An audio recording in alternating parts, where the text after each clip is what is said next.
Judge Robert Nugent has started day 3's proceedings with a disclaimer. The retired judge clarified that yesterday's leak did not come from his office. This comes after the Commission's interim report was leaked to the media before its official release.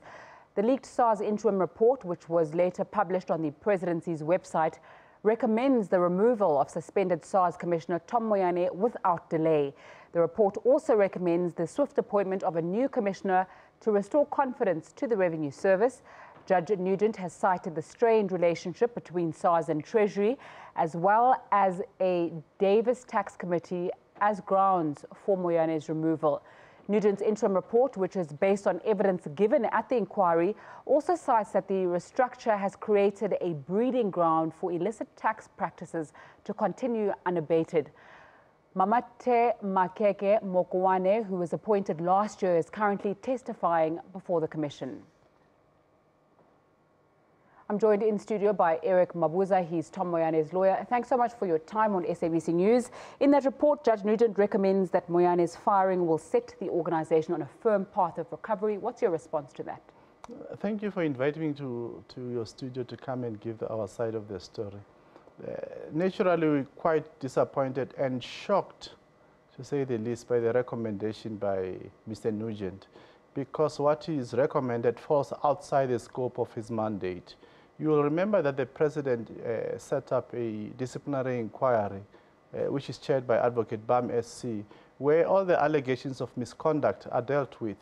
So that does not lie within the ambit of his powers. If the President wanted Mr. Nugent to deal with disciplinary issues or employment issues, he would have said so. He would not have set the BAM inquiry to deal with disciplinary issues. So Mr. Nugent is trampling outside his terms of reference. But what it does, his recommendation, is not only undermine the President, it also undermines Mr. BAM, because you can ask yourself the question, what is left of Mr. BAM to do now? Mm-hmm.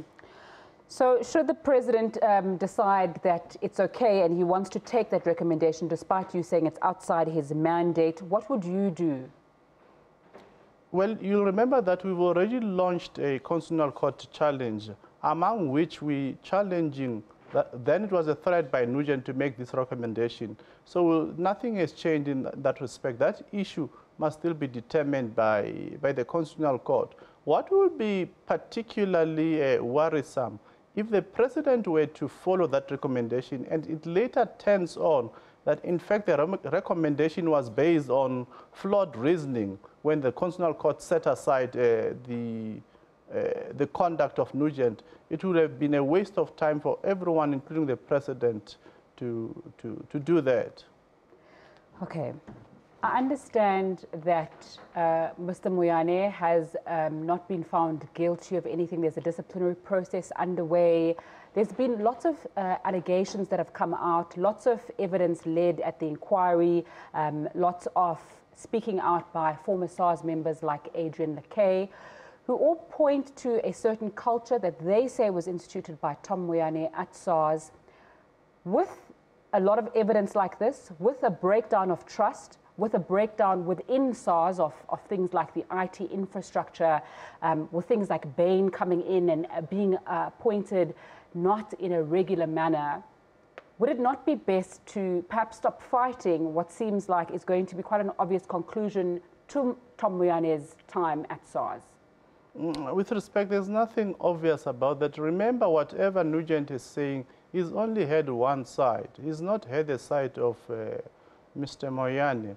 So it's quite troubling that a retired judge could come to the conclusion that he came without listening to the other side, especially in the midst of his inquiry. Imagine if tomorrow you have 10, 20 witnesses who go to his commission and say that, in fact, Mr. Moyane is the best commissioner ever. What is he going to make of his recommendation? That is really the illogicality of his recommendation, apart from the fact that it does not fall within his ambit.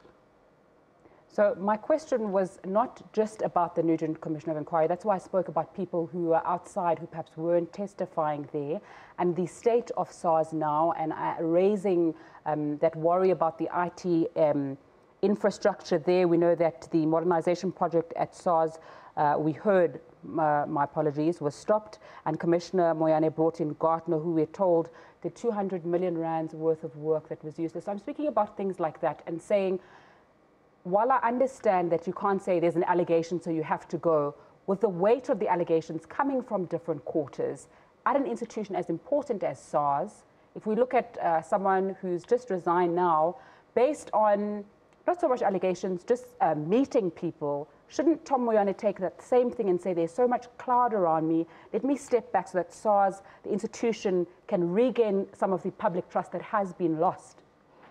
As we speak, you and I don't know where the truth lies because yes. Mr. Moyane has not been heard. But sorry to interrupt you. Your client has not been heard, mainly because he's also not speaking in the same way that we would have loved to speak to him today. You are speaking to us. He called a press briefing earlier in the year where he didn't speak. Why is he not speaking? No. Mr. Moyane has indicated as objected to the composition of the SARS Commission, among others, Professor Michael Katz, that is conflicted. You'll also remember that Judge Nugent himself met with Pravin Gordhan outside of the inquiry. So that is quite inappropriate. In fact, now we've come to the conclusion that Mr. Nugent himself is biased. So you can't expect Mr. Moyane to appear before an inquiry that is biased against him. Okay. Once all these obstacles are removed, Mr. Moyane is happy to go to the inquiry and put his side of the story and rebut all these witnesses who say whatever they say in his absence. So he's only going to speak when what he wants to happen at the commission will take place? It's not about what he wants. It's about fairness. Okay. Not only must he have confidence in that process. The entire population must have confidence so that everyone can accept the outcome of that process. So can I ask you, while you're here, you're speaking on behalf of suspended Commissioner Moyane. We've heard a lot of these allegations and we haven't heard his side of the story. As you're saying, he doesn't want to appear before the commission. Do we know why Bain was appointed by Mr. Moyane and why he met them before he was even commissioner at SARS? All those allegations will be dealt with at an appropriate forum once all these obstacles have been lifted. Can't expect Mr. Moyane now to give hard-hearted explanations on issues that are quite complex.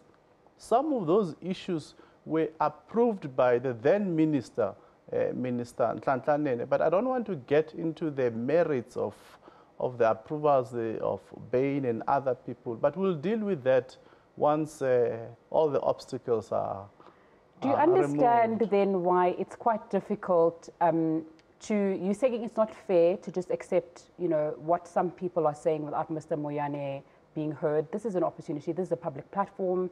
This is a way that you could say, no, the appointment wasn't irregular because of X and Y and Z, or Gartner wasn't irregular, or there wasn't a connection between his friend and awarding of the contracts.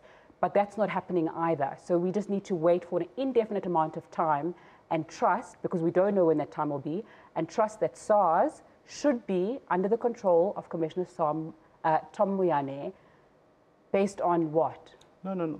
Go and read our 700-page application that we've launched before the Constitutional Court.